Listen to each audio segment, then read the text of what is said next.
Hello दोस्तों, स्वागत है आपका श्री गुरु एकेडमी में। मैं मनु वर्मा आपका शुक्रिया हार्दिक अभिनंदन करता हूं। दोस्तों, आज का हमारा जो टॉपिक है वो है ईवीएस, जो स्पेशली आपके सीटेट पेपर 1 के लिए होगा। और दोस्तों, आज का जो क्लास होगा, आज की क्लास में हम 100 क्वेश्चंस कवर करेंगे। ठीक है, 100 क्वेश्चंस कवर करेंगे। बहुत ही इंपॉर्टेंट टॉपिक होने वाला है। बने रहिए श्री गुरु एकेडमी और मनु वर्मा के साथ। ठीक है दोस्तों, तो चलिए स्टार्ट करते हैं। लेकिन एक बार यदि आपके पास आवाज़ और वॉल्यूम दोनों ठीक हैं तो एक बार यस कर दें, जय हिंद लिख दें। ठीक है, जय हिंद लिखें सभी भाई बहन। जी हाँ, बिल्कुल बढ़िया दोस्तों, चलते हैं आज के प्रथम क्वेश्चन पर। ठीक है, जी हाँ। और दोस्तों, अगर चैनल पे पहली बार वीडियो देख रहे हैं तो चैनल को सब्सक्राइब कर लीजिए और बेल आइकन को जरूर प्रेस करें। ठीक है, अब बात करते हैं पहले क्वेश्चन की। एक विद्यार्थी ने 2 बॉक्स बनाए। पहले में सूरज, पानी और वायु के नाम की स्लिप डाली, जबकि दूसरे में कोयला, पेट्रोलियम व प्राकृतिक गैसों के नाम की स्लिप डाली। पहले बॉक्स का नाम क्या होगा दोस्तों, बताइए। एक सिंपल सा क्वेश्चन है, आप सभी लोग इसको जानते भी होंगे, तो ध्यान रखिए दोस्तों। ठीक है, जी हाँ, बताएं बताएं दोस्तों, इस प्रश्न का उत्तर क्या होगा। तो देखिए, आप सभी लोग जानते हैं इस प्रश्न का सिंपल सा उत्तर होगा, क्या होगा, प्राकृतिक संसाधन है। यानी कि जो सूरज, हवा, वायु, ये सब क्या है, प्राकृतिक संसाधन है, आप सभी लोग जानते हैं। ठीक है, चलते हैं अगले क्वेश्चन पर। जी हाँ, इसमें एक और दोस्तों चीज़ यहाँ पे आता है। जी हाँ, चलिए आगे ही बताते हैं। ठीक है, यहाँ पे एक क्वेश्चन मुझे याद आ रहा था तो मैंने सोचा आपको बता दूं। ठीक है, क्वेश्चन क्या आ रहा था कि जीवाश्म, जीवाश्म का जो नाम होता है ना, जैसे जीवाश्म आपने सुना होगा, जीवाश्म। ठीक है, जीवाश्म आपने जो नाम सुना है, इसका नाम इंग्लिश में लिख के आ जाता है, तो उसे आपको याद रखना है। तो क्या होता है दोस्तों, फॉसिल। ठीक है, क्या होता है, फॉसिल होता है दोस्तों। ठीक है, ध्यान रखेंगे, प्राकृतिक गैस जीवाश्म। ठीक है, ये फॉसिल बोला जाता है इसे, तो इसको ध्यान रखेंगे। कभी कभी ये इंग्लिश में लिख कर आ जाता है, इसीलिए मैंने सोचा कि आपके लिए बता दूं, क्योंकि कई बार आया हुआ है। ठीक है, अब बात करते हैं, को विज्ञान शिक्षण को अधिक प्रभावी बनाने की कुंजी माना जाता है किसको, प्रयोग को, कहानी कथन को, गोष्ठी, समूह चर्चा। बताएं इस प्रश्न का उत्तर क्या होगा। जी हाँ, सभी भाई बहन कमेंट करें, इस प्रश्न का उत्तर क्या होगा, बताएं दोस्तों। जी हाँ, देखिए, आप सभी लोग जानते हैं कि आपकी जो प्रयोग है, ठीक है, विज्ञान में क्या होता है, विज्ञान में प्रयोग होता है। एकदम से सही हो जाएगा, option number first is the right answer. प्रयोग को क्या होता है, विज्ञान की कुंजी माना जाता है। चलते हैं अगले क्वेश्चन पर। हमारा अगला क्वेश्चन है दोस्तों, ठीक है, स्पीड से करेंगे, एकदम से विश्लेषण के साथ, जिससे कि आपको एक क्वेश्चन से बहुत सारे क्वेश्चन क्लियर हों। निम्न में से कौन सी परिघटना कक्षा में प्रदर्शित नहीं की जा सकती दोस्तों, बताएं बताएं दोस्तों, इस प्रश्न का उत्तर क्या होगा। बहुत ही मोस्ट इंपोर्टेंट प्रश्न है, इस प्रश्न को मोस्ट इंपोर्टेंट लगा लीजिए, अपनी कॉपी में नोट कर लीजिए यदि आपको नहीं पता है तो। ठीक है, निम्न में से कौन सी परिघटना कक्षा में प्रदर्शित नहीं की जा सकती, बर्फ निर्माण, बाष्प बिंदु निर्माण, कोहरा निर्माण, बर्फ से तरल निर्माण। बताएं। तो देखिए, बर्फ का निर्माण हो सकता है, आप सभी लोग जानते हैं। ठीक है, आपका बाष्प बिंदु यानी कि बाष्प को बनाया जा सकता है, आप सभी लोग जानते हैं। कोहरा नहीं बनाया जा सकता दोस्तों। ठीक है, कक्षा कक्ष में कोहरा को नहीं बनाया जा सकता, यानी कि option number C is the right answer, क्योंकि इसमें पूछा है नहीं दोस्तों। जहां पर नहीं आता है उसे आप पहले ही अंडरलाइन कर लेंगे, इस चीज को मेरी ध्यान रखिए। ठीक है, चलते हैं अगले क्वेश्चन पर। और दोस्तों, हमारा अगला क्वेश्चन है, संक्रमण के दौरान, खाली जगह दी है ये, की संख्या में वृद्धि होती है दोस्तों। किसकी संख्या में वृद्धि होती है, एरिथ्रोसाइट, ल्यूकोसाइट, प्लेटलेट्स या फिर हीमोग्लोबिन। बताएं दोस्तों, इस प्रश्न का उत्तर क्या होगा कि संक्रमण के दौरान किसकी संख्या में वृद्धि होती है। जी हाँ, सभी भाई बहन कमेंट करें, सभी भाई बहन कमेंट करें, इस प्रश्न का उत्तर क्या हो जाएगा दोस्तों। जी हाँ, बताएं बताएं दोस्तों, इस प्रश्न का उत्तर क्या होगा। जी हाँ, तो देखिए, अगर मैं इस प्रश्न की बात करूं तो कहीं ना कहीं आप लोग जानते भी होंगे, और नहीं जानते हैं तो याद कर लीजिए, ल्यूकोसाइट। क्या होगा, ल्यूकोसाइट होगा, यानी कि option number B is the right answer, एकदम से सही हो जाएगा। चलते हैं अगले क्वेश्चन पर। और हमारा अगला क्वेश्चन है, लाल रक्त कणिकाएं शरीर में ऑक्सीजन का संवहन करती हैं, वयस्कों में इनका निर्माण किसमें होता है दोस्तों। जी हाँ, बताएं, इस प्रश्न का उत्तर बताएं, क्या हो सकता है। सभी भाई बहन कमेंट करें, इस प्रश्न का उत्तर क्या हो सकता है। यकृत में, गुर्दों में, हृदय में, अस्थि मज्जा में, बताएं। तो दोस्तों, यदि आपको नहीं पता है तो मैं आपसे हमेशा कहता हूं कि ध्यान रखिए, इस प्रश्न के लिए सिंपल सा क्वेश्चन है। क्या होगा कि आपसे यदि पूछा जाए कि लाल रक्त कणिकाएं शरीर में ऑक्सीजन का संवहन करती हैं। वयस्कों में इनका निर्माण किसमें होता है? तो आप सभी लोग जानते हैं किसमें, अस्थि मज्जा में होता है। Option number D is the right answer, आप सभी लोग जानते हैं। ठीक है, चलते हैं अगले क्वेश्चन पर। हमारा अगला क्वेश्चन है दोस्तों, मिथिला लोक चित्रकला का लोकप्रिय नाम क्या है दोस्तों? वर्ली चित्रकला, मांडना चित्रकला, मधुबनी चित्रकला या फिर अल्पना चित्रकला? जी हाँ, बताएं इस प्रश्न का उत्तर क्या हो सकता है। सभी भाई बहन कमेंट करें, इस प्रश्न का उत्तर क्या हो सकता है। जी हाँ, बताएं दोस्तों, सभी भाई बहन कमेंट करें। कुछ लोग तो कमेंट ही नहीं करते, पता नहीं क्या लगता है उन्हें कि कमेंट करेंगे तो कुछ नुकसान ना हो जाए कहीं। ठीक है, तो ध्यान रखिए, अगर हम बात करें तो ध्यान रखिए आपका जो मधुबनी है, ठीक है, मधुबनी चित्रकला का जो दूसरा नाम है वो क्या है? मिथिला नाम है। ठीक है, ध्यान रखेंगे। और मधुबनी चित्रकला जो है कहाँ प्रसिद्ध है? तो आप कहोगे कहाँ की प्रसिद्ध है? बिहार की। आप सभी लोग जानते हैं बिहार में प्रसिद्ध है। लेकिन अगर हम मिथिला की बात करें तो मिथिला कहाँ का कहा जाता है? तो मिथिला आपका नेपाल में कहा जाता है। ठीक है, नेपाल में मिथिला कहा जाता है मधुबनी चित्रकला के लिए। तो ये ध्यान रखेंगे, बहुत ही इंपॉर्टेंट क्वेश्चन है। अगर आपको नहीं पता था तो नोट करते चलें। ठीक है, चलते हैं अगले क्वेश्चन पर। हमारा अगला क्वेश्चन है, कोंकण रेल सीधे जोड़ती है। यह प्रश्न मैंने कई बार आपके लिए कराया है और इस बार भी मैंने कराया है। इसका उद्देश्य यही है कि यह प्रश्न बहुत बार आया है। ठीक है, और आगे भी आने के बहुत सारे चांस हैं, तो आप इसको ध्यान रखिए। तो यहाँ से कई सारे क्वेश्चंस कवर करेंगे। तो कोंकण रेल अगर मैं बात करूँ तो इसका जो राइट आंसर होगा, तो ध्यान रखिए, मंगलौर और मुंबई को जोड़ती है। आप सभी लोग जानते हैं, एकदम से सही राइट आंसर दिया है आपने। लेकिन अगर आता है कि कोंकण रेल की लंबाई कितनी है, तो आप ध्यान रखेंगे 741 किलोमीटर। कितनी दोस्तों? 741 किलोमीटर इसकी लंबाई है। तो आप इस चीज़ को भी ध्यान रखेंगे। ठीक है, और दूसरी चीज़ ये आती है कि यह जो लाइन है कितने राज्यों से होकर गुजरती है? तो आप कहोगे कोंकण रेल 3 राज्यों से होकर गुजरती है। पहला है आपका महाराष्ट्र यानी कि एमएच, ठीक है, महाराष्ट्र। दूसरा है आपका गोवा और तीसरा है आपका कर्नाटक। ठीक है, कर्नाटक। तो आप इनको ध्यान रखेंगे, 3 राज्यों से होकर कोंकण रेल गुजरती है। 741 किलोमीटर लंबाई है, मंगलौर और मुंबई को जोड़ती है। चलते हैं अगले क्वेश्चन पर। बहुत ही जबरदस्त क्वेश्चन होने वाला है आज का। ठीक है, बताएं मादा मच्छर रक्त चूसने का कार्य क्यों करती है? आप सभी लोग जानते हैं कि लेडीज क्या होती है, रक्त चूसने का काम करती है। ये थोड़ी कॉमेडी वाली बात थी। देखिए, हमेशा क्या होता है, जो मच्छर होता है, मच्छर में क्या होता है, मच्छर में एक होता है जेंट्स, एक होता है लेडीज। तो लेडीज हमेशा क्या करती है, रक्त को चूसने का कार्य करती है। ऐसा क्यों करती है? मलेरिया फैलाने के लिए, संक्रमण फैलाने के लिए, अपने जीवन को बचाने के लिए या फिर अंडे देने के लिए? बताएं दोस्तों, इस प्रश्न का उत्तर क्या हो सकता है। जी हाँ, बताएं, बताएं दोस्तों।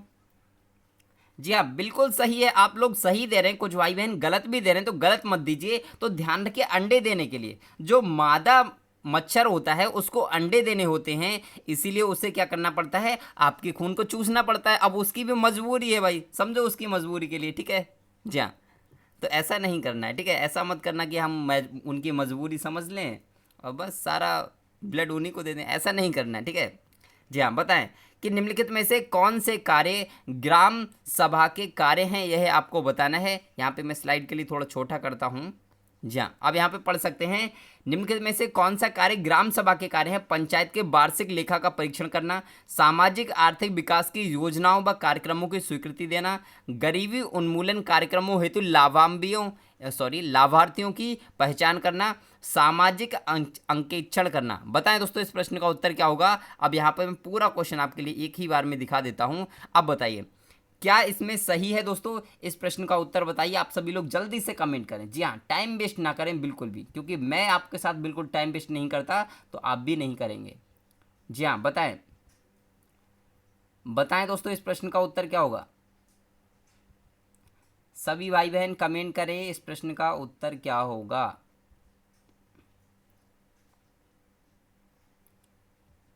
जी हाँ, जल्दी कमेंट करें। तो देखिए, आपके लिए मैं बताना चाहूँगा कि यदि हम इस प्रश्न के उत्तर की बात करें, ठीक है, अगर हम इस प्रश्न के उत्तर की बात करें तो आप बताइए, पंचायत के वार्षिक लेखा का परीक्षण करना, बिल्कुल सही, ग्राम सभा का कार्य होता है दोस्तों। सामाजिक आर्थिक विकास की योजनाओं व कार्यक्रमों को स्वीकृति देना, ये भी होता है। गरीबी उन्मूलन कार्यक्रमों हेतु लाभार्थियों की पहचान करना, ये भी होता है। और सामाजिक अंकेक्षण करना, ये भी होता है। यानी कि option number D is the right answer, एकदम से सही हो जाएगा। चलते हैं अगले क्वेश्चन पर। हमारा अगला क्वेश्चन है दोस्तों, गर्म रुधिर प्राणी का परिचय देने के लिए शिक्षक के लिए श्रेष्ठ शिक्षण सहायक सामग्री क्या होगी? मेढक के जीवन चक्र का चार्ट दिखाना, मुर्गी के जीवन चक्र का मॉडल दिखाना, या फिर वास्तविक तितली दिखाना, या फिर कक्षा के बाहर बैठा हुआ कुत्ता दिखाना। बताएं दोस्तों इस प्रश्न का उत्तर क्या हो सकता है? जी हाँ, सभी भाई बहन कमेंट करें, इस प्रश्न का उत्तर क्या हो सकता है? जी हाँ बताएं। तो देखिए, मैं आपके लिए बताना चाहूँगा, अगर इस प्रश्न के उत्तर की बात करें तो बच्चे को कब हम अच्छे तरीके से समझा सकते हैं, तो तभी तो समझाएंगे जब वास्तविक जीवन से उसका कुछ लेना देना हो। हमेशा हमें क्या करना है, क्लास में जो ज्ञान है वही ज्ञान नहीं है, किताबों में जो ज्ञान है सिर्फ वही ज्ञान नहीं है, किताबों से और क्लास से बाहर निकल कर भी ज्ञान होता है। तो यानी कि कक्षा के बाहर बैठा हुआ प्रत्यक्ष कुत्ता दिखा सकते हैं हम, बिल्कुल समझ जाएगा। यानी कि option number D is a right answer. चलते हैं अगले क्वेश्चन पर। जी हाँ, हमारा अगला क्वेश्चन है दोस्तों, निम्नलिखित में से कौन सा कथन गलत है, यह आपको बताना है। कौन सा गलत है ये आपको बताना है। क्विनिन जो कि एक मलेरिया की औषधि है, सिनकोया नामक पौधे से प्राप्त होती है, क्या ये सही है? अगला है, चावल वानस्पतिक तेल का अच्छा स्रोत है। अगला है, दालों में प्रोटीन प्रचुर मात्रा में पाया जाता है। और लास्ट है आपका, हरी सब्जियां विटामिन एवं खनिज लवणों का अच्छा स्रोत हैं। आपको दिए जाते हैं मात्र 15 सेकंड दोस्तों, ठीक है? 15 सेकंड दिए जाते हैं, 15 सेकंड बहुत हैं। तो बताइए इस प्रश्न का उत्तर क्या होगा? जी हाँ, सभी भाई बहन कमेंट करें, इस प्रश्न का उत्तर क्या होगा दोस्तों? जी हाँ, जल्दी से कमेंट करें, सभी भाई बहन कमेंट करें।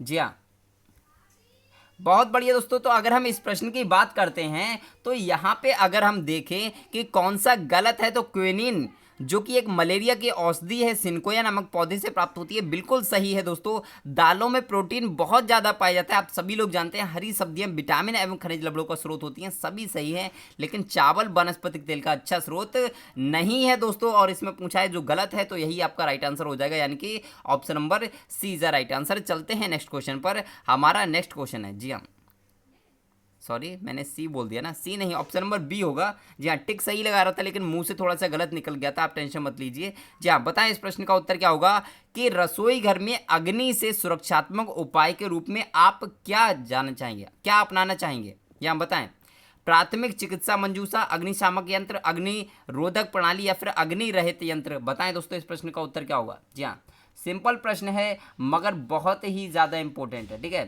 जी हाँ बताएं, बताएं दोस्तों इस प्रश्न का उत्तर क्या होगा?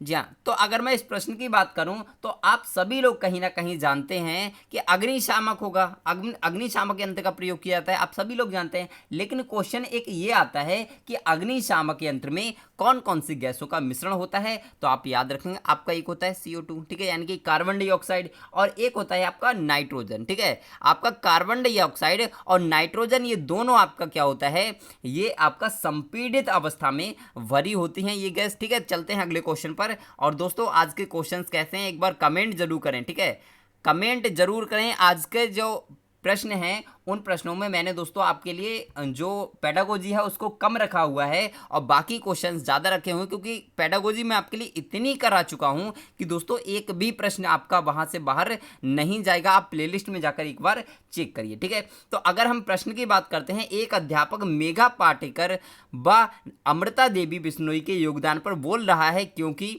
दोनों का संबंध जल संरक्षण के योगदान से है, दोनों महिला सशक्तिकरण आंदोलन से संबंधित है, दोनों के आंदोलन पर्यावरणीय मुद्दों पर आधारित हैं, और दोनों ने चिपको आंदोलन को आगे बढ़ाया। तो बताएं दोस्तों इस प्रश्न का उत्तर क्या होगा? जी हाँ, सभी भाई बहन कमेंट करें, इस प्रश्न का उत्तर क्या हो सकता है दोस्तों? जी हाँ, कमेंट करें,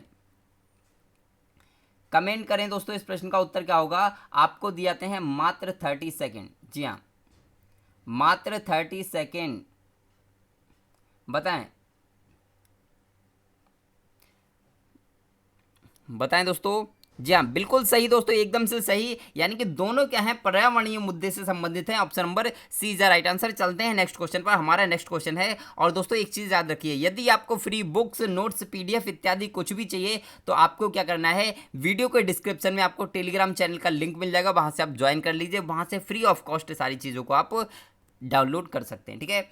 सूर्य का द्रव्यमान लगभग बना होता है 25% ऑक्सीजन से, 90% नाइट्रोजन से, 88.8% नाइट्रोजन से, या फिर 0.97% ऑक्सीजन से। बताएं दोस्तों इस प्रश्न का उत्तर क्या होगा। जी हाँ, सभी भाई बहन कमेंट करें इस प्रश्न का उत्तर क्या होगा। जी हाँ, बताएं बताएं दोस्तों।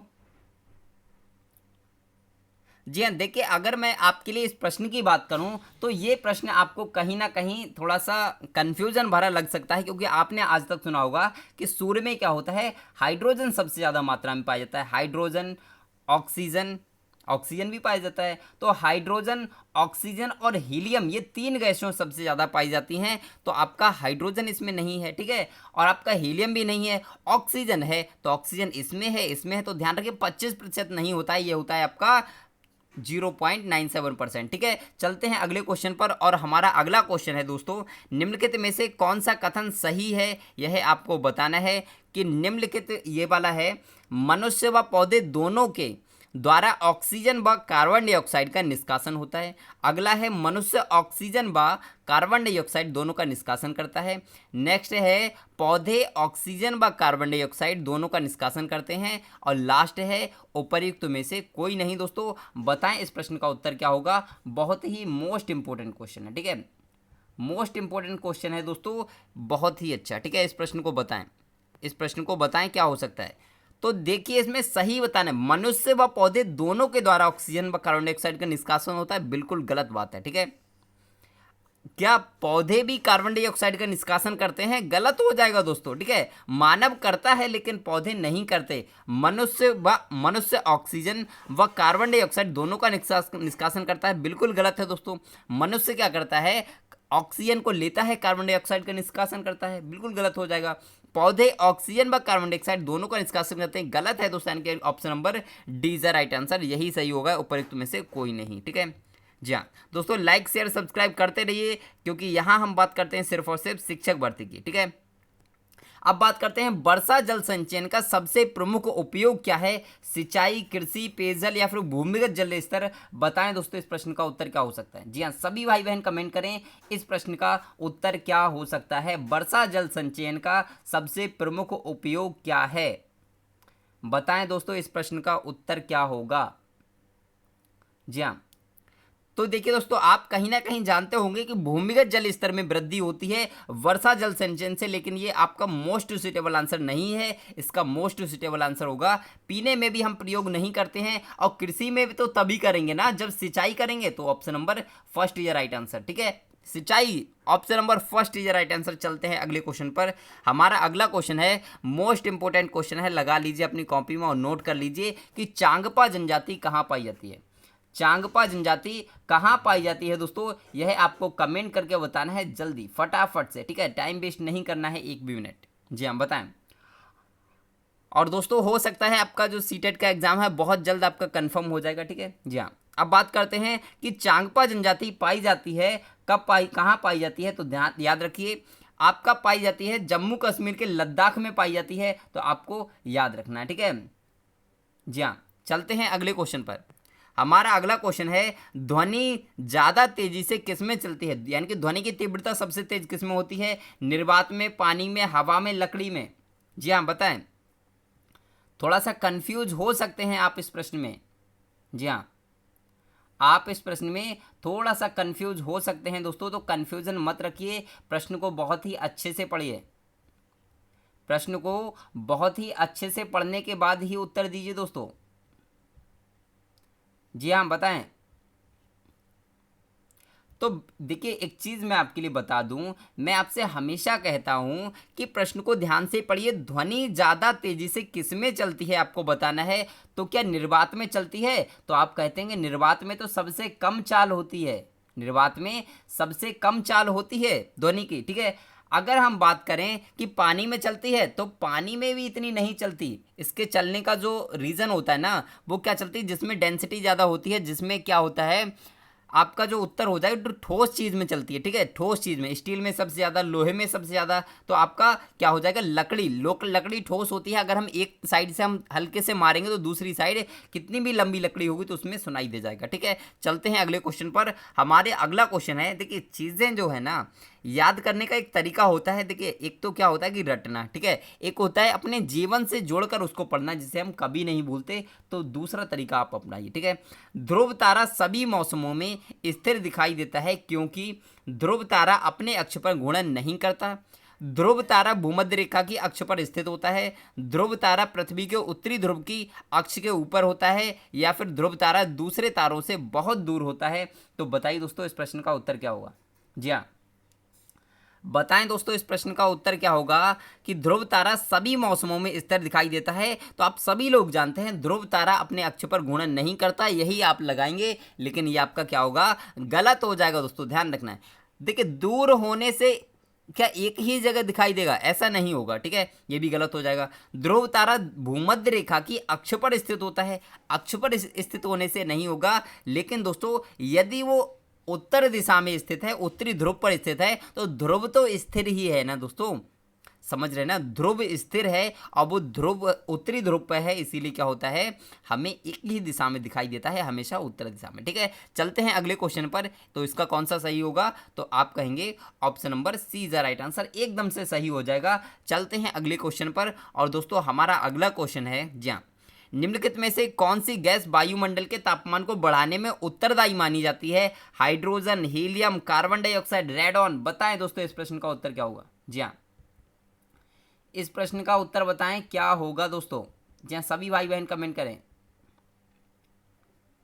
जी हाँ, तो आप सभी लोग जानते हैं वायुमंडल का तापमान बढ़ाने को क्या कहते हैं, यही आपका ग्रीन हाउस गैस कहा, ग्रीन हाउस इफेक्ट कहा जाता है। ठीक है, और जो गैसें तापमान को बढ़ाती हैं उन्हें ग्रीन हाउस गैसें कहा जाता है। सिंपल सा क्वेश्चन है, तो बताना इस प्रश्न का उत्तर क्या होगा। तो ध्यान रखिए आपका हाइड्रोजन नहीं है, हीलियम नहीं है, रेडॉन नहीं है, कार्बन डाइऑक्साइड आपका राइट आंसर हो जाएगा। ठीक है, हाइड्रोजन, हीलियम, रेडॉन ये आपकी तापमान को नहीं बढ़ाते, इसको आप ध्यान रखिए। अगर हम बात करें कि ग्रीन हाउस गैसें कौन कौन सी हैं, तो ध्यान रखिए कार्बन डाइऑक्साइड, जिसे क्या कहते हैं, CO2। ठीक है, CO2। अगला कौन सा हो सकता है, नाइट्रस ऑक्साइड, जो नाइट्रस ऑक्साइड है उससे भी आपका बढ़ता है, तो आपका NO2। ठीक है, अगला कौन सा हो सकता है, तो मेथेन भी होती है दोस्तों। ठीक है, ध्यान रखें, मेथेन यानी कि CH4।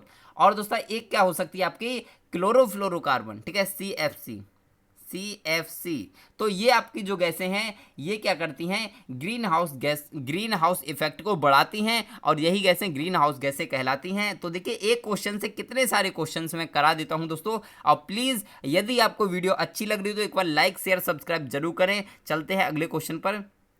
जी हाँ, और यदि आपको लाइव क्लास का शेड्यूल नहीं पता है तो एक बार सुन लीजिए। हमारी जो लाइव क्लास होती है आपकी दोपहर 12 बजे, शाम 4 बजे, रात्रि 9 बजे, 3 लाइव क्लास होती हैं। लेकिन थोड़ा सा तबीयत सही ना होने के कारण आपकी 4 बजे वाली क्लास अभी स्थगित चल रही है। तो आपकी 12 बजे और रात्रि 9 बजे वाली क्लास पर डे अब चल रही है और पर डे चलेगी, और जल्द ही आपकी 4 बजे वाली भी क्लास स्टार्ट हो जाएगी। ठीक है दोस्तों, बताइए इस प्रश्न को कि पर्यावरण अध्ययन की एक कक्षा में शिक्षक विद्यार्थियों से उनकी गर्मी की छुट्टियों में किए गए भ्रमण पर बातचीत कर रहा है, क्यों कर रहा है, बताना है आपको। विद्यार्थियों से प्राप्त सूचनाएं पाठ्यक्रम पूरा करेंगी। जिज्ञासु बच्चे राष्ट्र निर्माण के लिए आवश्यक हैं। विद्यार्थियों के अनुभव ज्ञान रचना का आधार हैं, या फिर वह अपना समय बिताना चाहता है। तो बताइए दोस्तों, तो आप ये जो लास्ट वाला ऑप्शन है इसे तो तुरंत ही काट दीजिए कि वो टाइम पास कर रहा है। ठीक है, इसे काट देंगे। विद्यार्थी से प्राप्त सूचनाएं पाठ्यक्रम पूरा करेंगे, बिल्कुल गलत है। इससे कौन सा पाठ्यक्रम पूरा हो रहा है। ठीक है, जिज्ञासु बच्चे राष्ट्र निर्माण के लिए आवश्यक हैं, हालांकि ये सही है लेकिन मोस्ट इंपोर्टेंट नहीं है। आपका मोस्ट सुटेबल आंसर है विद्यार्थियों के अनुभव ज्ञान रचना का आधार है, यानी कि option number C is right answer. चलते हैं अगले क्वेश्चन पर, और हमारा अगला क्वेश्चन है, ये बहुत ही मोस्ट इंपोर्टेंट क्वेश्चन है। इसको लगा लीजिए अपनी कॉपी में इंपोर्टेंट और लिख लीजिए। ठीक है, अगर नहीं पता है तो। इनकी 1859 में पुस्तक ओरिजिन ऑफ स्पीसीज होगा, थोड़ा सा मिस्टेक हो गया है, ओरिजिन ऑफ स्पीसीज। कहीं कहीं पे आपको on the origin of species मिल जाता है, कहीं कहीं पे आपको ओरिजिन ऑफ स्पीसीज मिलेगा। में इनके प्राकृतिक चयन संबंधी शोध का विवरण है। यह उद्भव जीव विज्ञान में मील का पत्थर है। और इस पुस्तक के रचयिता कौन है दोस्तों? आप सभी लोग जानते हैं इस पुस्तक के रचयिता कौन है, ठीक है? तो कौन है दोस्तों, बताइए। आप सभी लोग जानते हैं, तो आप सभी लोग जानते हैं कौन सा? Option number B is the right answer, Charles Darwin. ध्यान रखिए, बहुत ही मोस्ट इंपोर्टेंट क्वेश्चन है। तो यहां पर कितने सारे क्वेश्चन आपके बनते हैं? पहला क्वेश्चन ये होगा कि चार्ल्स डार्विन की पुस्तक का क्या नाम है, तो आपका वो ओरिजिन ऑफ स्पीसीज, ठीक है। अगला क्वेश्चन क्या बन सकता है? अगला क्वेश्चन आपका ये बनेगा कि चलिए बताइए कि आपका जो चार्ल्स डार्विन ने जो पुस्तक लिखी थी वो कब प्रकाशित हुई, तो आपका वो 1859 में, ठीक है। तो आपके कई सारे क्वेश्चन यहाँ से बन सकते हैं। चलते हैं अगले क्वेश्चन पर। हमारा अगला क्वेश्चन है, टैडपोल जीवन की प्रारंभिक अवस्था है। टैडपोल जीवन की प्रारंभिक अवस्था है, बताना है मेढक की, मछली की, टारपीडो की, ध्रुवीय भालू की। जी हाँ, सिंपल क्वेश्चन है, सिंपल क्वेश्चन है दोस्तों। बताना है इस प्रश्न का उत्तर क्या होगा। जी हाँ, बताएं, बताएं दोस्तों, इस प्रश्न का उत्तर क्या होगा। जी हाँ, बहुत बढ़िया दोस्तों, एकदम से सही, बिल्कुल सही दोस्तों, एकदम से ऑप्शन नंबर क्या हो जाएगा, तो आप कहेंगे कहीं ना कहीं इसका जो उत्तर होगा मेढक होगा। हम बचपन से पढ़ते आ रहे हैं कि टैडपोल मेढक को कहते हैं, सभी लोग जानते हैं। चलते हैं अगले क्वेश्चन पर। हमारा अगला क्वेश्चन आता है, विज्ञान के एक शिक्षक को मैंग्रोव पादपों की तलाश हेतु विद्यार्थियों को किस क्षेत्र में खोज के लिए प्रोत्साहित करना चाहिए? मरुद्विद क्षेत्र में, लवणोद्विद दलदल में, गर्म व आर्द्र क्षेत्र में, या फिर शीत क्षेत्र में? बताएं दोस्तों, इस प्रश्न का उत्तर क्या होगा। जी हाँ, इस प्रश्न का उत्तर क्या होगा, सभी भाई बहन कमेंट करें। जी हाँ, बताएं, बताएं दोस्तों, इस प्रश्न का उत्तर क्या होगा। जी हाँ, बिल्कुल सही। आप सभी लोग जानते हैं कि आपके जो मैंग्रोव वन है, मैंग्रोव जो वन होते हैं वो आपके कहाँ पाए जाते हैं, तो आप कहेंगे दोस्तों लवणोद्भिद, यानी कि जो दलदल वाले क्षेत्र होते हैं वहीं पे पाए जाते हैं। आप सभी लोग जानते हैं। लेकिन एक क्वेश्चन ये आता है दोस्तों कि ये जो आपका मैंग्रोव वन होते हैं, ठीक है, मैंग्रोव के जो पेड़ होते हैं वो क्या करते हैं, उनकी जड़ें हमेशा क्या होती हैं, अधिकतर ये पानी में पाए जाते हैं, ठीक है। और दूसरी चीज़, इनकी जो जड़ें होती हैं नीचे नहीं जाती, ऊपर के लिए उठती हैं, ये इनकी क्वालिटी होती है। दूसरी चीज़, इनकी अधिकता से, जहाँ पर इनकी अधिकता होगी इन पेड़ों की, वहाँ पर क्या होगा, ऑक्सीजन की मात्रा कम होती है दोस्तों। तो इस चीज़ को भी आप ध्यान रखेंगे, ठीक है। जी हाँ, चलते हैं अगले क्वेश्चन पर। हमारा अगला क्वेश्चन है, एक गिलास पानी में चुटकी भर नमक घोल दिया जाए तो जल का स्तर क्या होगा, बढ़ जाएगा, घट जाएगा, एक समान रहेगा, इनमें से कोई नहीं? दोस्तों बताएं, इस प्रश्न का उत्तर क्या होगा। जी हाँ, बताएं, इस प्रश्न का उत्तर क्या होगा, बताएं। देखिए, एक चीज़ मैं आपके लिए बता दूं कि अगर हम इस प्रश्न के उत्तर की बात करें तो सीधी सी बात है कि आपका जो जल स्तर होगा बढ़ जाएगा, लेकिन ये गलत है दोस्तों, नहीं बढ़ेगा, ठीक है।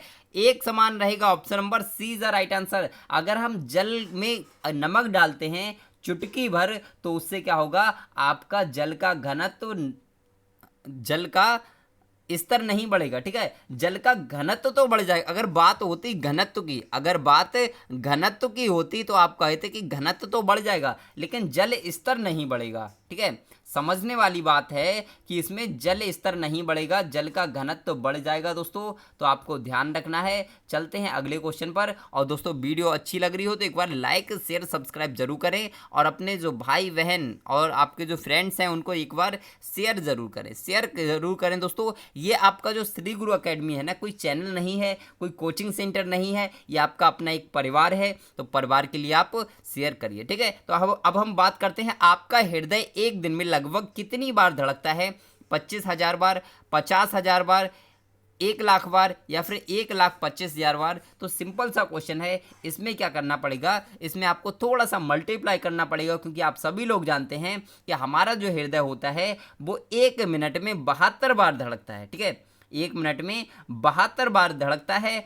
और आपका अगर 24 घंटे की बात की जा रही है, यानी कि एक दिन यानी कि 24 घंटा, तो 24 घंटे की जब बात की जाएगी तो 24 घंटे का निकाल लेंगे, ठीक है। जी हाँ, 24 गुणे 60, ठीक है, 60 क्यों करेंगे, क्योंकि 1 घंटे में 60 मिनट होते हैं।